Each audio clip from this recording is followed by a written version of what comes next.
Apple has been selling its iPhone 12 models in unprecedented numbers. In fact, if anything, despite all the problems touted by tech media channels and experts, the iPhone 12 has been a hit in US carrier stores.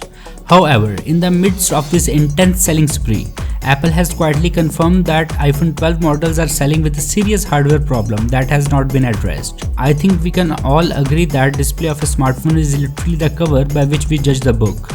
And yet, it is the iPhone 12 display that is facing significant issues, according to an internal company document obtained by MacRumors. These display issues include flickering, green and grey glowing, and a whole host of other lighting problems.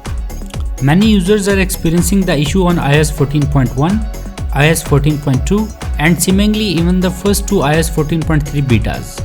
The flickering or glowing is not always persistent, disappearing after a short time for some customers. Many users are experiencing the issue on iOS 14.1, iOS 14.2, and seemingly even the first two iOS 14.3 betas. The flickering or glowing is not always persistent, disappearing after a short time for some customers. The whole part is that despite numerous disgruntled users posting examples of their iPhone 12 displays suffering from the issues, Apple's internal document has instructed authorized service providers to avoid servicing affected iPhones, at least for now. This might sound baffling, and it is definitely going to energe affected users. But it is also possible that Apple is simply trying to fix problem with future iOS updates. This has happened in past too.